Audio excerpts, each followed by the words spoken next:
Hi there, Sanbonani Molweni. Welcome to Fix Channel. For you here, please subscribe before the end of the video. If returning, thank you for love and support. I appreciate you. Ziyabuya-ke izingane zesithembu no season 2 ozoqala mhla ka-5 May.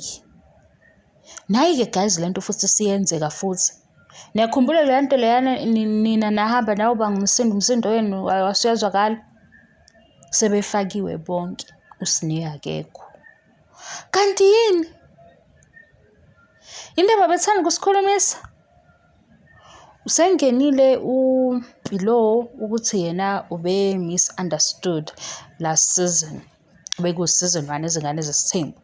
Sengenile uSibindi wathi ke masibona yena silindeleni ngoba yena uyamosha kakhulu. Yena wenza izinto ngendlela yakhe. Silindeleni vele ke silindeleni kuSibindi iphathi yengane wafika nenye girlfriend kwiphathi kwiphathi kaLwandle wafika noTirelo sekuzoba iphathi kabani kafike nomunye hayi asidlule futhi kuSibindi wafika ke uLwandle sebepostile ngoLwandle noLwandle sengizile futhi ukuthi kunegeme nje asezenza angazi ukuthi yena ke usebukela bani ubukela ubhuti wakhe noma ubukela ubaba wakhe kodwa nje sekunendaba la ku social media ngoLwandle.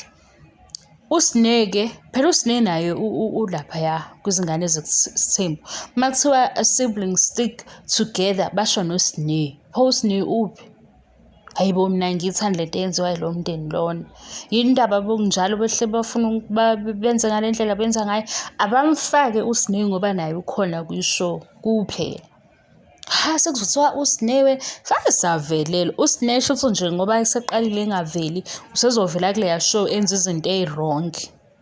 Awe babo South defend uSneh futhi kuvele kuthiwa ke thina siphuma emakhaya abhedayo ngoba sidefend uSneh. Kusho njalo phela ngawafunda ama-comments kwasiwa hayi nani i-mental health yenu ifana neyakhe. Imagine abantu babuza imibuzo because banalesho abayibukayo ukuba abayibuka isho ngaba bahambe bebuza ukuthi hayibo kwenzakalani ngalomntwana ngoba ngabe behlushwe yini. Bangaki nje abantu abaku-social media abaney'ngane abayipostayo nezinye abangayiposti kasazi ukuthi abayiposti ngoba akusiwo umndeni lo esaziyo ukuthi kahle kahle benze nje. Laba ababuka ku-TV ingakho abantu bazi ukuthi khona uSneh khona bani khona ingane ubani ngoba kune-TV show abayilandelayo. Beyahamba ke labo bantu bayobuza ukuthi hayibo kwenzakalani sekuthiwa nje hayi shuthi nani lento ephethe uSneh imphethe. Hayi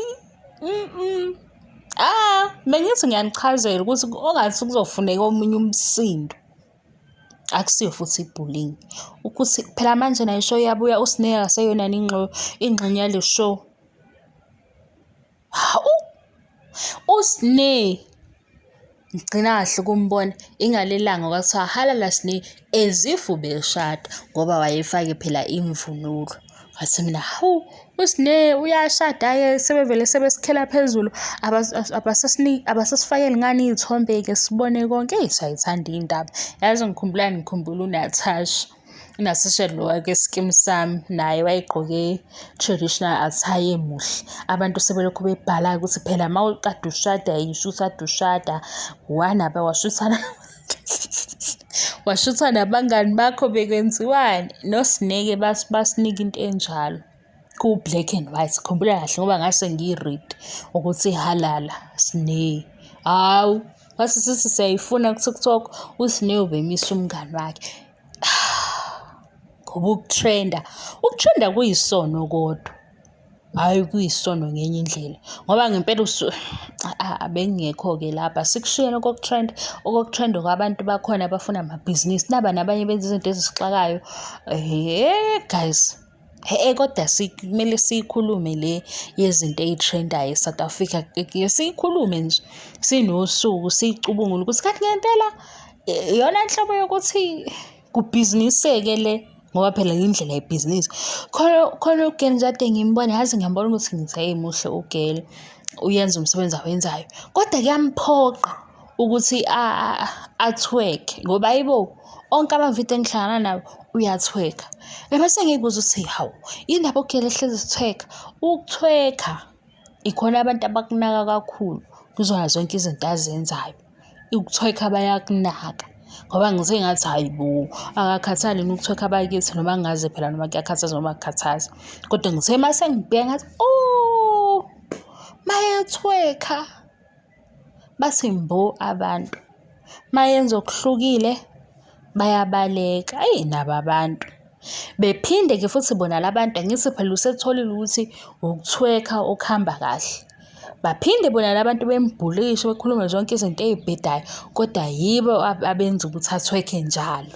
Ngoba phela manje umuntu uma ezofika ekhulume ngento ehlukile ethole 1000 views uzobona ukuthi ayishuthi ayisebenzi into ehlukile. Uma esethweka ethole 200k views okusho ukuthi ukuthweka kuyasebenza. Bona futhi labo mase beyamthuka. Ninjani vele maninji? Hhayi angazi sifike kanjani la ngiyaxolisa kuleyo ndawo kodwa ngiyathi kuzomele kuhambe kuyovutha omunye umlilo. Base omunye umlilo kakhulu ngoba phela sizothi uS'Ney bayamyuza manje. Bengeke kufakwe ezinye iy'ngane uS'Ney naye ezoba khona ku-show yena engasafakwa. Mhlampe ngizothi ngisheshe ngakhuluma nami uS'Ney bemfake kusasa. Mase bemfake kusasa-ke ngiyasho ukuthi ngiyaxolisa. Kodwa nje okwamanje uS'Ney akekho sey'fakiwe ezinye iy'ngane ukubikezela ukuthi izingane zesithembu bayetha. uS'Ney uyingxenye yalesi show futhi uS'Ney mdala mafungasiwa laphaya eMzumbe. Bethanda bengathandi abeke befaka uS'Ney ngoba bangamfaka mina ngizothuma abantu ukuthi hambani niyobhala laphayana khomentani ukuthi uphi uS'Ney. Mase kuthiwa i-mental health yenu ifana neyakhe. Hayi bo ngoba kwenze njani? Khona lokho kusho into e-wrong ukuthi iy'ngane ezinye zingafike zibuze ukuthi uS'Ney akangeni ngani. Mase impendulo iba ukuthi i-mental health. Angithi yibo nje abantu ababuza ishow la ababuka le show labo. Kahle kahle le comment ithi ninobudididi phakathi. Kodwa yibo abantu abasapota le show. Hhayi yabo kuleya muzi hhayi idrama bayiphila ngisho ku-social media ngoba ngempela if umuntu okubuza ukuthi hawu into enjani ithini kade eyibambe ku-TV ngenxa yokuthi uyiveze ku-TV mase uthi hhayi wena usangene. Hawu